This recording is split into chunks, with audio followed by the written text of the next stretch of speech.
Hey, everybody. Welcome to the Hey Everybody podcast, episode 88. My name is Christopher Gold. There's nothing wrong with your screen. This is a special audio only edition of the podcast. The reason for that is I've had COVID since probably Friday. It's a little hard to say. It's Tuesday now. I've been in quarantine since Friday. And not feeling the best, but I think I might have turned a corner here. And I didn't want to leave anybody hanging with no podcast. So I'm doing an audio only version so I can edit out some coughs.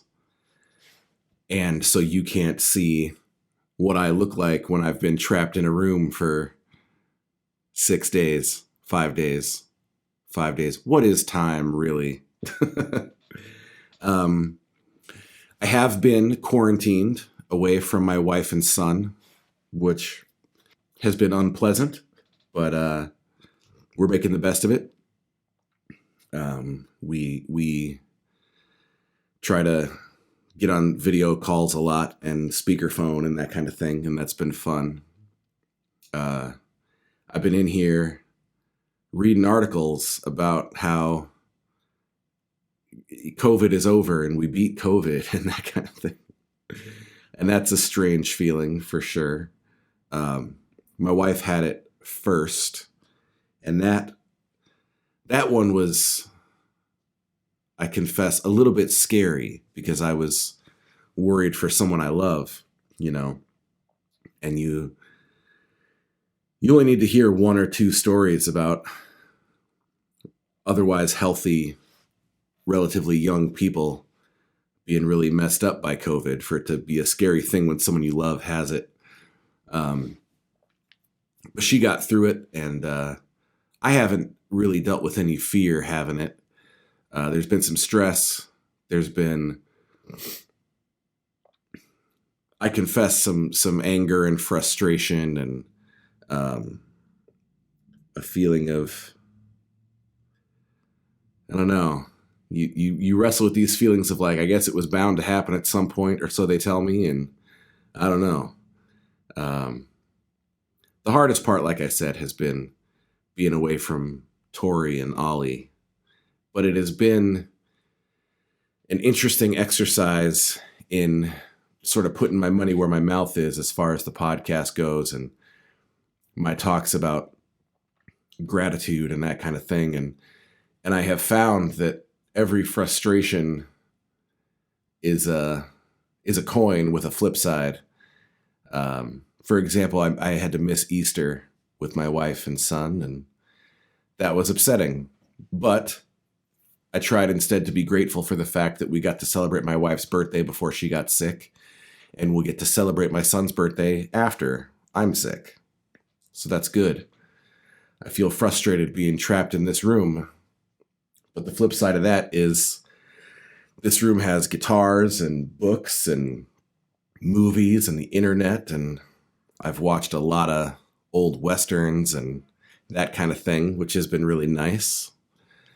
I feel frustrated, thinking about how much I miss Tori and Ollie.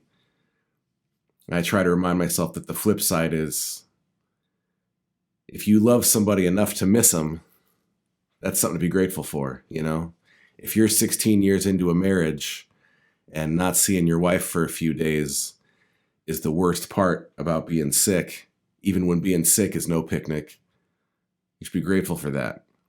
If you've been a parent for 13 years and you still wish you could sit down with your kid for dinner every night and talk about his day, be grateful for that. And the rest of it is out of my pay grade, as they say. I don't know. I told a few people I had COVID and they wanted to have some political conversation, and there might be a time for that. But in the here and now, I'm not that interested in those conversations. And maybe that's a gift too.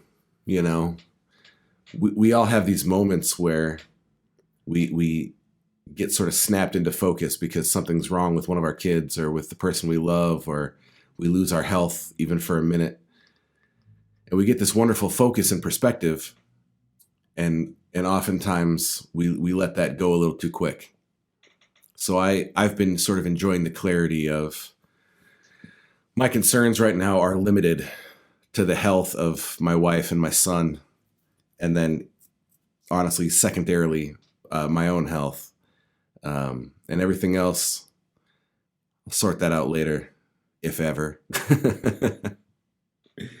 Unfortunately, I don't have much in the way of recommendations for y'all because, I haven't been to the record store at all, which has been a uniquely heartbreaking experience for reasons I'll explain maybe next week. But I can tell you, I've started reading Dave Grohl's book, The Storyteller, and I've really, really enjoyed that.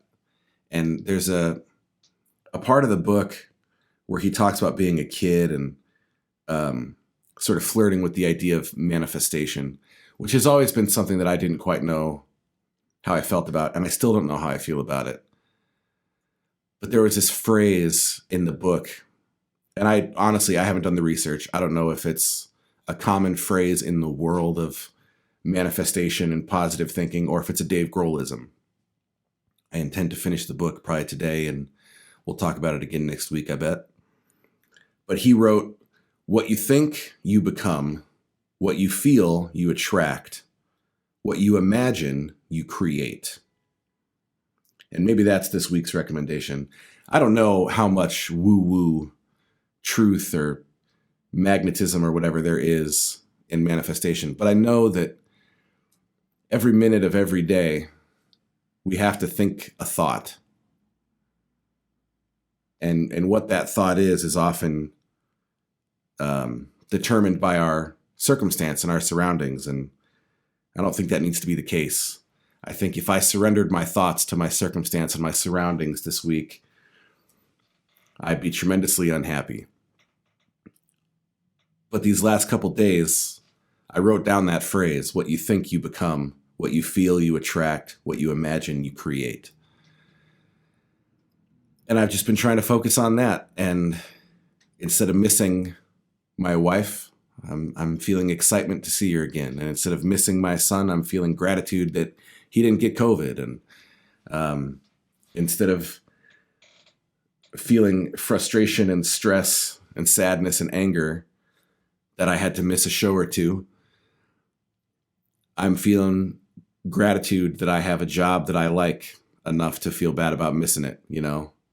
I'm feeling grateful to be an adult with a job that I don't want a day off from.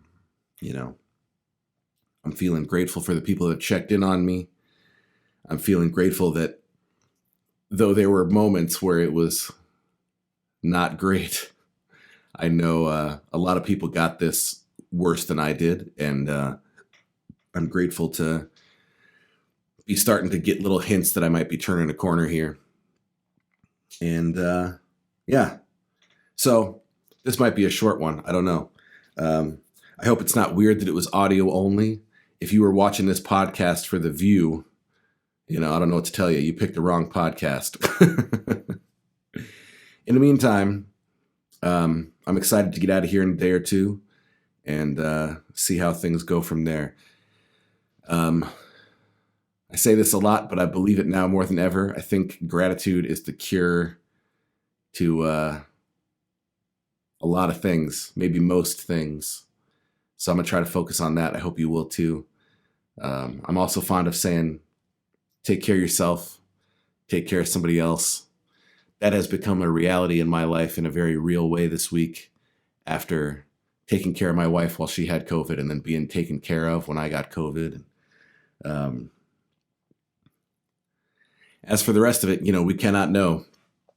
I saw a thing yesterday or maybe this morning, time means very little to me right now, that said the main objective is to live a good life and to try to ease the suffering of the lives around you. And I feel like that's pretty good. It's big and it's important, but it at the same time feels kind of manageable, So I hope you're all good. I hope an audio only podcast wasn't a drag for you. I just didn't want to leave you hanging. Um, I think we'll probably end this podcast at 90 episodes, which means there would be 2 more coming. And then an announcement. Maybe we'll do 3 more. I don't know. I'm still a little in the breeze about it. But the end is coming. I had a meeting, or a phone call, I should say. I had a phone call today that confirmed the new thing is coming. It will be announced soon, which will be the end of the podcast. And I'm excited for the change and to move on. I like having closure on things, And yeah, I'm gonna go get some rest. Hope y'all are good. Take care of yourself. Take care of somebody else. Wash your hands. And we will hopefully see you next week. Bye.